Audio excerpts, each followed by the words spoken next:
하나님의 은혜와 사랑이 오늘 하나님 앞에 예배하는 우리 모두와 함께 하시기를 주님의 이름으로 축원합니다. 오늘은 보이는 것 그 너머, 보이는 것 그 너머라는 제목으로 말씀의 은혜를 나누도록 하겠습니다. 그림 좀 보이시죠? 여러분은 몇 가지의 눈을 가지고 계신가요? 질문을 잘 이해해야 되는데요. 몇 개의 눈을 가지고 있느냐라고 묻지 않았습니다. 눈이 몇 개냐라고 물어보면 당연히 눈 2개 아니냐 아마 이렇게 대답하겠죠. 제 질문은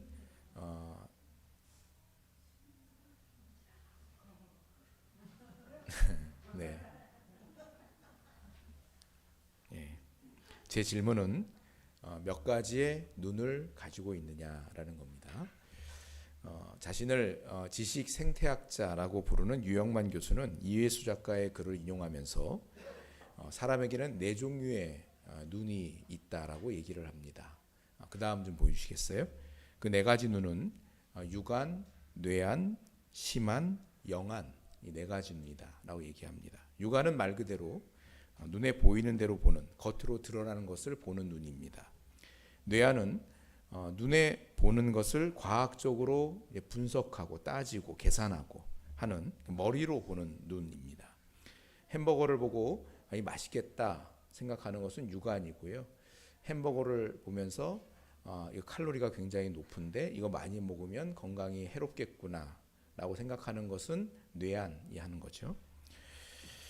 육안과 뇌안은 누구나 가지고 있는 눈입니다. 육안과 뇌안만으로 세상을 보는 사람은 무미건조하고 재미가 없습니다. 눈에 보이는 뭐든지 이성적으로 판단하면 당연히 감동과 감흥이 없겠지요. 그러니 무슨 인생에 재미가 있겠습니까? 여기서 한 걸음 더 나아가면 심안이 있습니다. 말 그대로 마음의 눈이죠. 심안은 보이는 것 그 이면을 보는 겁니다. 한마디로 머리로 보는 게 아니라 마음으로 보는 겁니다. 심안을 개발하는 방법은 공감하고 역지사지의 입장, 그 상대방의 입장에 서보는 거죠. 역지사지의 입장을 취해보는 겁니다. 그래서 소위 저 사람은 참 사회성 지수가 발달했어, 관계를 잘 맺고 말이죠. 이런 사람들이 심안이 잘 이렇게 발달해 있는 사람인 겁니다. 상대방의 입장에 되어서 그 마음을 헤아려 보고 또 함께 공감하고 함께 아파하는 그런 훈련을 통해서 심안이 열립니다. 심안이 가장 발달한 사람은 시인입니다. 장석주 시인의 대추 한 알이라는 시에 이런 내용이 있습니다. 적의 저절로 붉어질 리는 없다. 저 안에 태풍 몇 개, 저 안에 천둥 몇 개, 저 안에 벼락 몇 개, 저 안에 번개 몇 개가 들어서서 붉게 익히는 것일 게다. 육안으로 빨간 대추를 보면은 이 맛있지, 대추 이것밖에 안 보여요.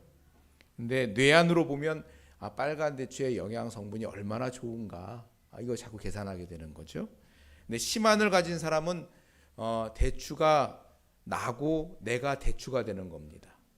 이심전심이 되어져서 저 대추가 저렇게 빨갛게 익을 때까지 얼마나 많은 인고의 시간을 보냈을까, 그런 생각까지 하게 되면서 그 안에 담긴 태풍과 천둥과 벼락과 번개를 보게 되는 겁니다. 육안, 뇌안, 심안, 이게 다가 아니죠. 여기서 한 단계 더 나아갑니다. 바로 영안이에요. 영안은 영적인 눈을 말합니다.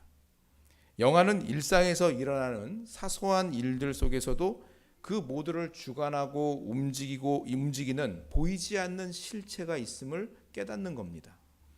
영안은 사물의 본질을 꿰뚫는 해안입니다. 부분에서 전체를 읽어내는 통찰력입니다. 육안, 뇌안, 심안, 영안, 여러분들은 몇 가지의 눈을 사용하고 있습니까? 혹시 육안으로 겉모습만 치중하며 살고 있지는 않습니까? 아니면 뇌안으로 논리를 따지고 계산하며 사는 일에 집중하고 있지는 않습니까? 육안과 뇌안으로만 살면 흔히 똑똑한 바보 되기 쉽습니다. 공감하고 이신전심이 되어져서 함께 울고 함께 웃으며 사람 냄새나는 그런 삶을 살려면 시만이 필요합니다. 더 나아가서 성도에게는 보이는 것 그 너머를 볼 줄 아는 영안이 있어야 합니다. 우리 고린도후서 4장 16절로 18절까지를 같이 읽어보겠습니다. 그러므로 우리가 낙심하지 아니하노니 우리의 겉사람은 낡아지나 우리의 속사람은 날로 새로워지도다. 우리가 잠시 받는 환난에 경한 것이 지극히 크고 영원한 영광에 중한 것을 우리에게 이루게 함이니 우리가 주목하는 것은 보이는 것이 아니요 보이지 않는 것이니 보이는 것은 잠깐이요 보이지 않는 것은 영원함이라. 아멘. 하나님의 백성인 성도가 주목하는 것은 보이는 것이 아니요 보이지 않는 것이니 보이는 것은 잠깐이요 보이지 않는 것은 영원하기 때문이다. 성도는 무엇에 주목하는 사람이라고요? 보이는 것이요? 보이지 않는 것이요. 때문에 낙심하지 않는다 말합니다. 우리의 겉사람은 날마다 낡아져요. 여기저기 삐걱삐걱 소리가 나고 늘 맨 아픈 데가 점점 늘어만 갑니다.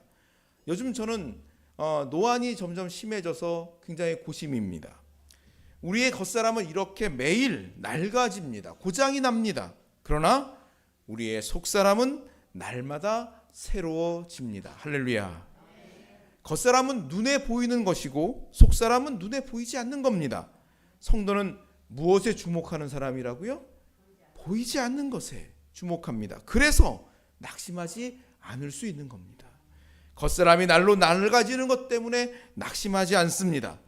왜요? 우리의 속사람은 날마다 새로워지고 있기 때문입니다. 이 세상에 살면서 이런저런 위기를 만나고 뜻하지 않은 어려움 때문에 고통을 당합니다. 그렇지만 성도는 그럼에도 불구하고 낙심하지 않습니다 라고 얘기합니다. 왜요? 이 모든 어려움을 인내하여 이길 때에 놀라운 영광과 승리가 앞에 있다는 것을 믿기 때문입니다. 장래에 당장 내 눈앞에 있는 어려움은 눈에 보이는 거예요.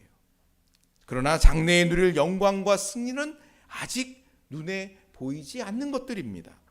그러나 성도는 눈에 보이는 것에 주목하는 사람이 아니라 눈에 보이지 않는 것에 주목하는 사람이기에 낙심하지 않을 수 있습니다. 오히려 장래에 누릴 영광과 비교할 때 지금 내가 당하고 있는 고난과 어려움은 지극히 가볍다라는 것을 믿기 때문에 끝까지 담대히 인내할 수 있는 힘을 갖게 되는 겁니다. 성도는 눈에 보이는 것 그 너머를 보는 사람으로 부름받았기 때문입니다. 자, 문제는 우리가 이렇게 보는 것 그 너머를 보고 살기로 결단을 하고 주님을 따라 나섰는데 현실 속에서 그 너머를 보지 못하고 자꾸만 육안과 내안으로만 보게 되기 때문입니다. 오늘 이스라엘 백성들이 처한 문제가 바로 그거예요. 우리 13장 31절로 33절 같이 읽어봅니다. 그와 함께 올라갔던 사람들은 이르되 우리는 능히 올라가서 그 백성을 치지 못하리라. 그들은 우리보다 강하니라 하고 이스라엘 자손 앞에서 그 정탐한 땅을 악평하여 이르되 우리가 두루다니며 정탐한 땅은 그 거주민을 삼키는 땅이요 거기서 본 모든 백성은 신장이 장대한 자들이며 거기서 네피리 무손인 아낙 자손의 거인들을 보았나니 우리는 스스로 보기에도 메뚜기 같으니 그들이 보기에도 그와 같았을 것이니라. 가나안 땅 앞에 도달을 했어요. 하나님께서 이스라엘 백성들에게 각 지파에서 한 명씩 대표자를 뽑아서 12명의 정탐꾼들을 구성해서 약속의 땅 가나안 땅에 들어가서 정탐을 하라고 말씀을 하십니다. 그래서 40일을 정탐하고 돌아온 12명의 정탐꾼들 중에서 10명의 정탐꾼들이 아주 부정적인 그런 보고를 합니다. 그 땅에는 거인 족속들이 살고 있어서 그들 앞에 우리는 마치 메뚜기 같습니다. 그러니 우리는 결코 그 땅을 차지할 수 없습니다. 낙심천만합니다. 반면에 갈렙은 믿음의 보고를 합니다. 우리 30절을 같이 읽어보겠습니다.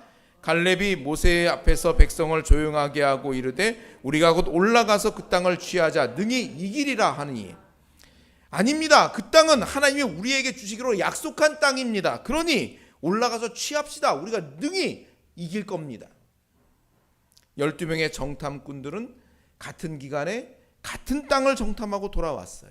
그런데 이들의 말은 전혀 다릅니다. 왜 이런 차이가 생깁니까? 이스라엘 백성 역시 정탐꾼들의 상반된 보고를 들었습니다.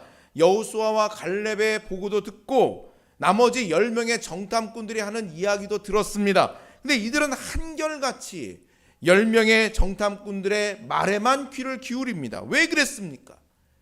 여호수아와 갈렙은 보이는 것 그 너머를 보는 눈이 떠져 있었던 반면에 10명의 정탐꾼들과 이스라엘 백성들은 육안과 뇌안으로만 상황을 보고 판단을 했던 겁니다.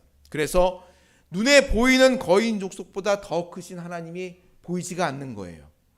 힘써 싸우는 수고 너머에 있는 승리와 영광을 보지 못하는 겁니다. 그 결과가 무엇인가요? 어떻게 됐습니까? 우리 14장 28절로 30절을 읽어봅니다.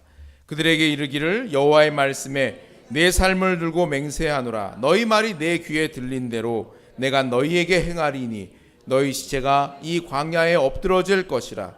너희 중에서 20세 이상으로서 계수된 자 곧 나를 원망한 자 전부가 여분네의 아들 갈렙과 눈의 아들 여호수아 외에는 내가 맹세하여 너희에게 살게 하리라 한 땅에 결단코 들어가지 못하리라.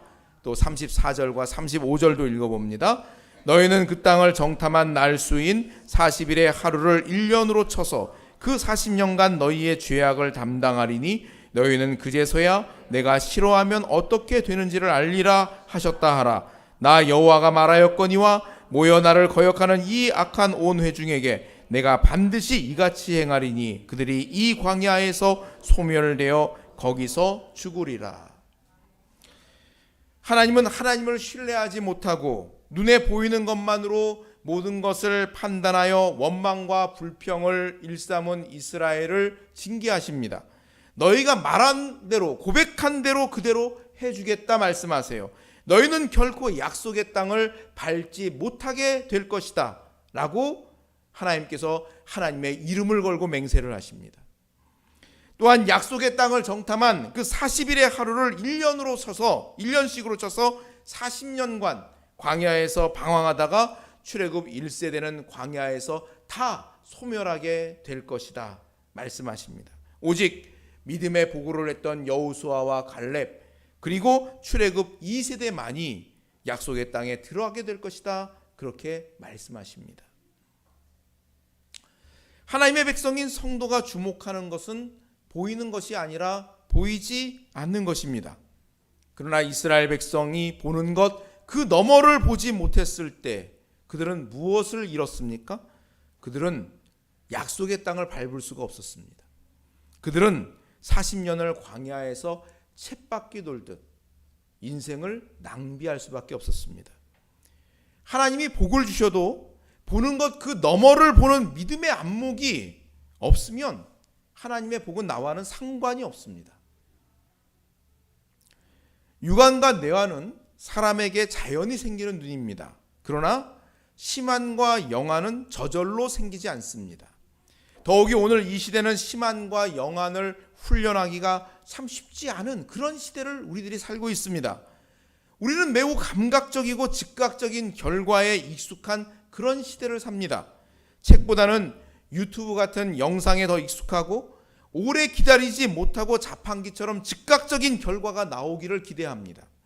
책을 읽고 사색하기보다는 짤이나 틱톡 같은 짧은 영상에 쉽게 노출되어 있습니다. 상황이 이렇다 보니까 보이는 것이 전부인 양 사는 것에 더 익숙하고 깊은 사고하는 것을 매우 어려워합니다. 심안과 영안이 열리려면 훈련과 은혜가 필요합니다.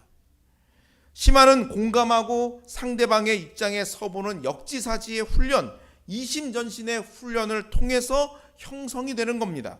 상대방의 입장에 서보고 상대방의 아픔에 함께 웃고 함께 우는 그와 같은 역지사지의 훈련을 통해서 시만이 열리게 되는 겁니다. 보이는 것 너머를 보는 영적인 눈도 교회 다닌다고 저절로 생기는 게 아닙니다. 훈련과 은혜가 있을 때에 영안도 열리는 겁니다. 히브리서 11장 6절 말씀 같이 읽어봅니다. 믿음이 없이는 하나님을 기쁘시게 하지 못하나니 하나님께 나아가는 자는 반드시 그가 계신 것과 또한 그가 자기를 찾는 자들에게 상 주시는 이심을 믿어야 할지니라. 로마서 10장 17절. 그러므로 믿음은 들음에서 나며 들음은 그리스도의 말씀으로 말미암았느니라. 아멘. 믿음이 없이는 보이는 것 너머에 계신 하나님이 보이지 않습니다. 그런데 이런 믿음은 말씀을 들을 때 하나님이 베풀어 주시는 은혜예요. 여기서 말씀을 듣는다는 것은 무슨 의미입니까? 우리는 일하면서 라디오나 음악을 틀어놓고 들으면서 일할 수 있어요. 청력을 잃어버리지 않는 이상 우리는 무엇인가 계속해서 무엇인가를 듣습니다. 그러나 믿음은 들음에서 난다고 할 때 여기서 말하는 듣는 것은 들리는 소리를 수동적으로 듣는 것을 말하는 게 아닙니다. 신명기 6장 4절과 5절을 같이 읽어보겠습니다. 이스라엘아 들으라. 우리 하나님 여호와는 오직 유일한 여호와이시니 너는 마음을 다하고 뜻을 다하고 힘을 다하여 내 하나님 여호와를 사랑하라. 이스라엘아 들으라 라는 이 말씀도 단지 그렇게 수동적으로 들어라 라는 그런 의미가 아니죠. 쉐마 들으라 라는 이 말씀은 듣고 순종하라 라는 그 뜻입니다. 듣는다는 것은 듣고 깨달은 대로 순종하여 삶을 살아가는 것, 그것을 내포하고 있습니다. 믿음은 들음에서 납니다. 믿음은 들은 말씀을 깨닫는 대로 순종하여 할 때에 하나님께서 베풀어 주시는 은혜의 선물인 겁니다. 때문에 보이는 것 그 너머를 보는 영안을 갖기 원한다면 말씀을 듣고자 하는 훈련을 반드시 해야 됩니다. 여러분, 반드시 해야 됩니다. 다른 거 요행 없어요. 반드시 해야 돼요. 10년을 교회 다녔어도 말씀을 듣고자 하는 훈련을 하지 않으면 아무 소용 없습니다. 믿음 안 생겨요. 이 자리에 나와 있지만 듣고자 하지 않으면 믿음 안 생겨요, 여러분.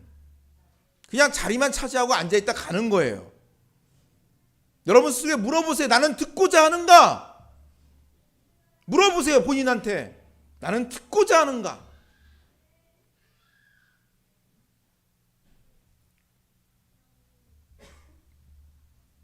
우리가 듣고자 할 때 그 훈련 위에 하나님의 은혜가 깃들어서 보이는 것 그 너머를 보며 하나님이 베푸시는 그 풍성한 은혜와 복을 누리게 되는 겁니다.